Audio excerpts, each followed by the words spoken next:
Hello दोस्तों, आप सभी का स्वागत है कॉमर्स स्टूडेंट्स पॉइंट पे। मैं हूं आपका कॉमर्स वाले सर। इस सेशन में हम लोग डिस्कस करने जा रहे हैं डेप्रिसिएशन ऑफ फाइनेंशियल पोजीशन।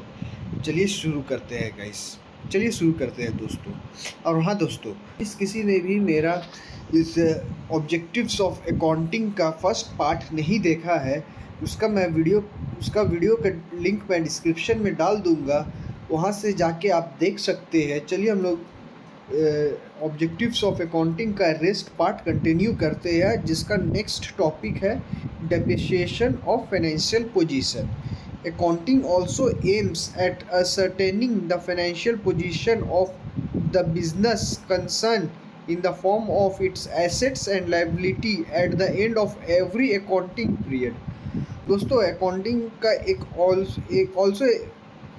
एक मकसद ये होता है कि जो फाइनेंशियल असर्टेन मतलब एक के फाइनेंशियल पोजीशन का जो आपका स्थिति रहता है। फाइनेंशियल मतलब आपका ये जो आर्थिक स्थिति है, जो लेन देन होता है पूरा साल भर का जो होता है उसका स्थिति, बिजनेस का कंसर्न जो आपका एसेट्स हो गया, लाइबिलिटीज़ हो गया।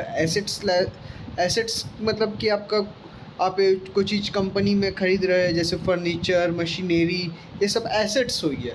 लाइबिलिटीज़ है आपका, आप कहीं से लोन ले रहे हो या कुछ भी आपको ऊपर हो गया, वो आपका लाइबिलिटीज़ हो गया दोस्तों।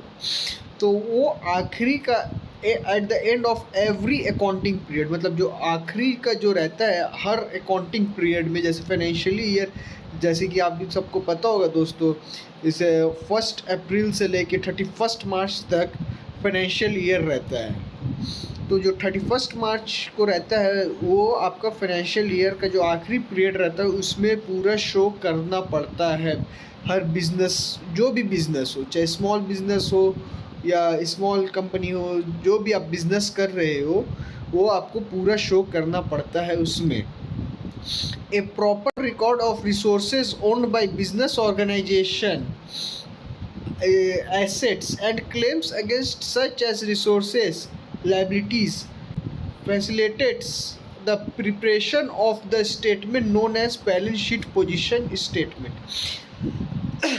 दोस्तों, जैसे कि यहाँ पर है प्रॉपर रिकॉर्ड, जो आपको एक सही तरीक़ा से रिकॉर्ड रखना होता है रिसोर्सेज का, जो आप रिसोर्स कर रहे हो, जो आप बिज़नेस पे लगा रहे हो।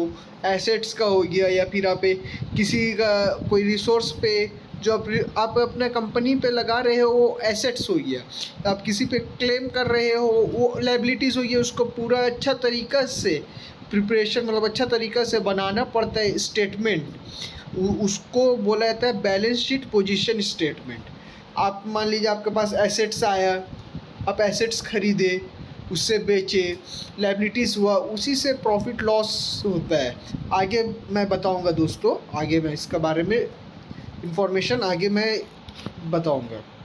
तो चलिए चलते हैं नेक्स्ट टॉपिक की तरफ, जिसका नाम है providing accounting information to its user.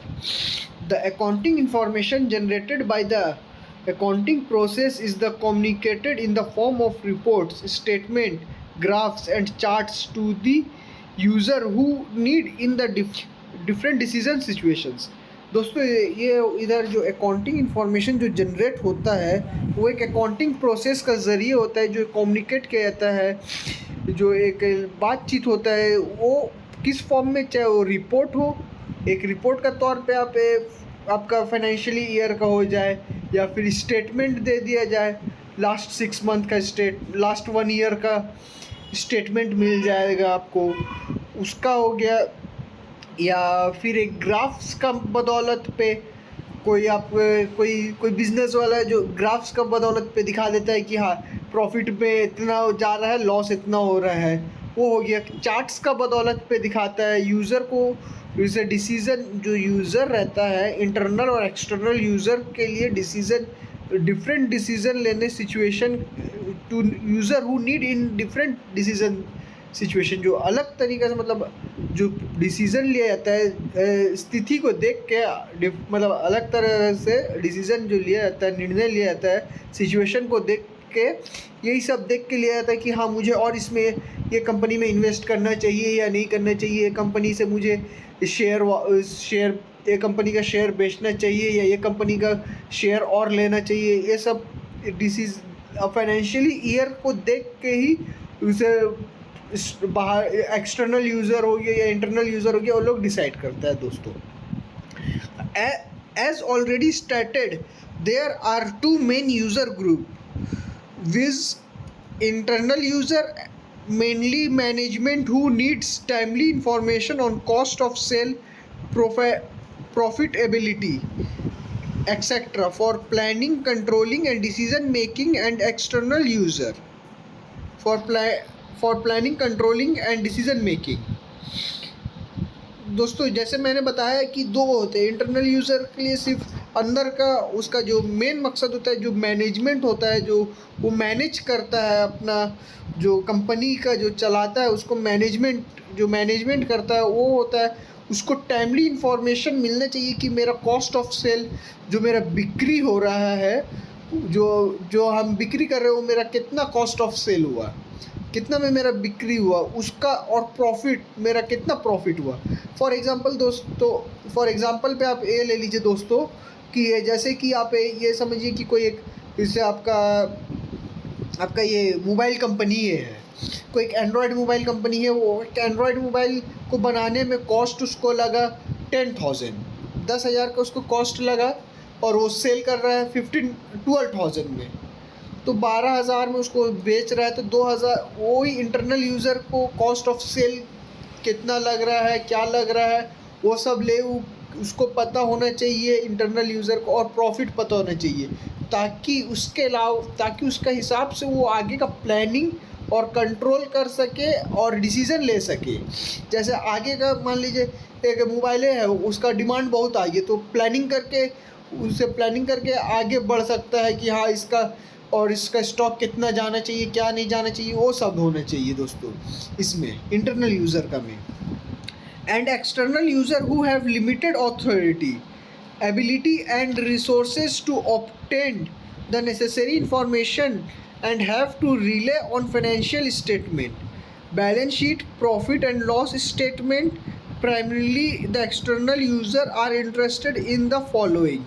दोस्तों जैसे कि ऐसे जो एक्सटर्नल यूज़र होते हैं, जो बाहरी होता है यूज़र सब, उसका एक लिमिटेड मतलब एक ऑथोरिटी रहता है। ऑथोरिटी मतलब कि आपका एक यहीं तक सीमित रह सकते हैं। वो एबिलिटी का रिसोर्स जो आपका अंदर खासियत है, रिसोर्सेज ऑब्टेन कर सकता है सिर्फ इंफॉर्मेशन जो फाइनेंशियल स्टेटमेंट जो कंपनी होती है, जो भी बिज़नेस का होता है, balance sheet, profit and loss account जो फाइनेंशियली ईयर में जो आउट करता है, उसका बेसिस पे वो लोग डिसीज़न लेता है कि हाँ क्या करना चाहिए। एक्सटर्नल यूज़र इंटरेस्टेड मतलब जो एक्सटर्नल यूज़र है इन सब बात फॉलोइंग पे इंटरेस्टेड है, ये सब पॉइंट्स पे। चलिए देखते हैं क्या क्या पॉइंट्स है दोस्तों। Inventors and potential investor, information on the risk and return on investment. जो इन्वेस्टर होता है कंपनी का, जो आपका इन्वेस्टर होता है, पोटेंशियल इन्वेस्टर होता है, वो इन्फॉर्मेशन जो जानकारी मिलता है वो अपना रिस्क पे, अपना जोखिम पे, और रिटर्न ऑफ इन्वेस्टमेंट का भी जो मान लीजिए जैसे कोई एक कंपनी में आप लोग इन्वेस्ट कर रहे हो, तो वो आप अपना रिस्क पे आप अपना रिस्क पे वो कंपनी पे कर रहे हो ताकि उससे रिटर्न ऑफ इन्वेस्टमेंट आ सके। रिटर्न ऑफ इन्वेस्टमेंट ये होता है दोस्तों कि जैसे कि तो कोई प्रॉफिट हुआ या कुछ भी हुआ कंपनी का, तो वो आपको रिटर्न में आपका इसे शेयर्स, जो आप शेयर्स खरीदे उसका देगा, इक्विटी हो गया, प्रेफरेंस हो गया, ये सब आगे में पता चल जाएगा दोस्तों आपको। Unions and employee groups of information on stability, profitability and distribution of wealth within the business। जो यूनियन होता है एम्प्लॉय ग्रुप होता है, यूनियन एंड एम्प्लॉय ग्रुप। ये आपका जो इंफॉर्मेशन स्टेबिलिटी मतलब जो आपको जानकारी जो जानकारी रहता है वो स्टेबल रहता है, वो सही रहता है, प्रॉफिट रहता है। Distribution of the wealth in the business with in the business, जो डिस्ट्रीब्यूशन होता है, जो आपका संपत्ति रहता है उसका जो बिजनेस में आपस में डिस्ट्रीब्यूट किया जाता है। लेंडर्स एंड फाइनेंशियल इंस्टीट्यूशंस, जो लेंडर्स रहता है जो आपको कर्ज देता है, लेंडर्स हो गया, फाइनेंशियल इंस्टीट्यूशन हो गया, वो सब उसके लिए ये है information on the credit worthiness of the company and its ability to repay the loan and pay interest. जो लेंडर मतलब आप कहीं पे किसी से ज़मीन आपका रेंट पे लिए, वो लेंडर्स हो गया। फाइनेंशियल आप कहीं से लोन लेके कर रहे हैं, वो लोग क्रेडिट पे हो गया कंपनी का, वो उसको देखता है कि एबिलिटी होता है वो वापस रीपे कर पाएगा या लोन, और रीपे वापस से आपका लोन हो गया वो वापस लोन वापस कर पाएगा या इंटरेस्ट पे कर पाएगा या नहीं दोस्तों। सप्लायर एंड क्रेडिटर, जो आपका सप्लायर रहता है वो, और क्रेडिटर जो आपसे सामान खरीदता है। तो इसका पॉइंट्स है information on whether the amounts owned will be repaid when due and continue existence of the business.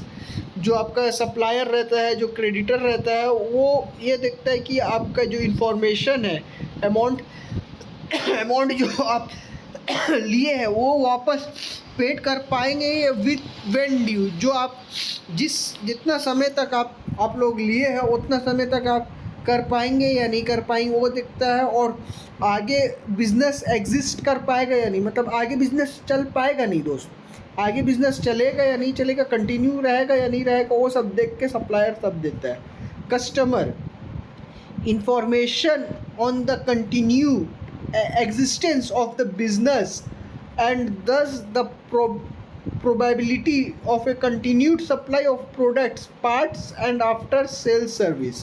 Customer का जो रहता है, जो इंफॉर्मेशन जो रहता है कंटिन्यू एग्जिस्टेंस ऑफ बिजनेस, जो आपका कंटिन्यू बिजनेस चल रहा है, जो एग्जिस्ट कर रहा है बिजनेस, उस पर देखता है प्रोबेबिलिटी, मतलब वो सही है या नहीं सप्लाई ऑफ प्रोडक्ट का, जो आप सप्लाई कर प्रोडक्ट का सप्लाई सही चल रहा है या नहीं, जो कुछ भी पार्ट्स हो गया उसका सही चल रहा है या नहीं। आफ्टर सेल सर्विस, जैसे कि आप जैसे कोई सा भी मोबाइल ले लीजिए या कोई सा भी इलेक्ट्रॉनिक्स ले लीजिए या कहीं पास भी चाहिए तो आपको सर्विस मिलता है ना दोस्तों सेल्स के बाद, कि हाँ इतना महीना या इतना साल, 6 महीना, 2 महीना, 3 महीना तक सर्विसिंग आपको कराना पड़ेगा, हम लोगों की तरफ से, कंपनी तरफ से चल जाएगा सर्विस के लिए, वो सब दोस्तों।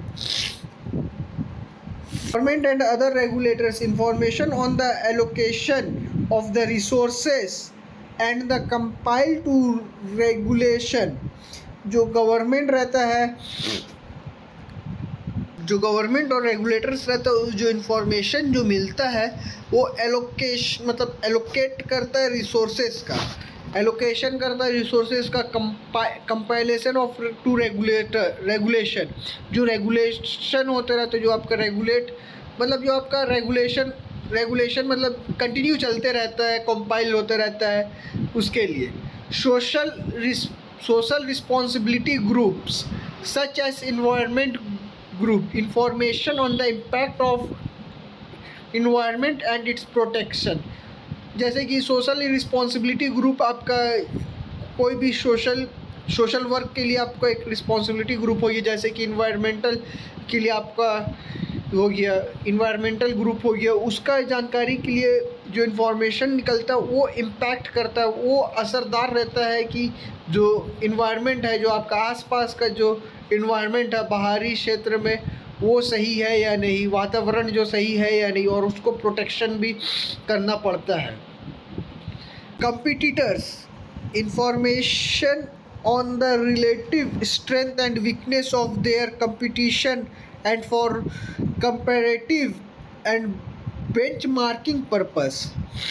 इंफॉर्मेशन जो कंपटीटर्स रहता है, जो आपका कंपटीटर्स रहता है, एक ही तरह का दो बिजनेस चल रहा है तो कंपटीशन रहेगा ना दोस्तों मार्केट में, तो वो आपका कंपटीटर्स का आपका इंफॉर्मेशन, उसका जो स्ट्रेंथ है, उसका क्या ताकत है, क्या वीकनेस है, वो कंपटीशन का वो कंपैरेटिव मतलब कंपैरेटिव में रहता है, बेंचमार्किंग पर्पस रहता है।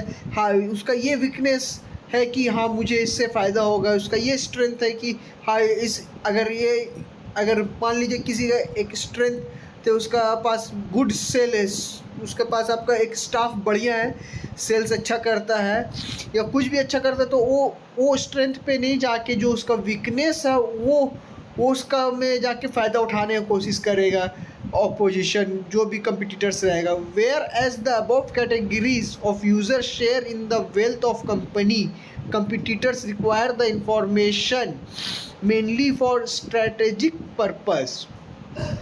ये जो आपका जो ऊपर में जितना भी कैटेगरीज हो, जो ऊपर में जो अबव कैटेगरीज जो मैंने बताया है दोस्तों, ये सब जो वेल्थ ऑफ कंपनी का रहता है, जो वेल्थ शेयर, यूज़र शेयर, जो यूज़र रहता है, एक्सटर्नल यूज़र रहता है, शेयर का जो आपका पैसा जो कंपनी पे लगाता है, वो कंपिटिटर्स का अगला कंपिटिटर्स का देखता है रिक्वायरमेंट क्या है, रिक्वायर इंफॉर्मेशन। ये जो स्ट्रेटेजिक रणनीति का हिसाब से किया जाता है, पर्पस क्या है, स्ट्रेटेजिक पर्पस जो रणनीति रहता है एक पर्पस के लिए, एक रणनीति पर्पस के लिए दोस्तों। तो दोस्तों इस सेशन में यहीं तक रखते हैं दोस्तों। तो दोस्तों जो भी इस सेशन में आपको कहीं पर भी कोई भी डाउट हुआ हो तो मुझे आप कमेंट सेक्शन में बता सकते हैं। मैं नेक्स्ट टॉपिक पे जाने से पहले मैं इस टॉपिक का डाउट्स क्लियर करके आगे बढ़ूँगा।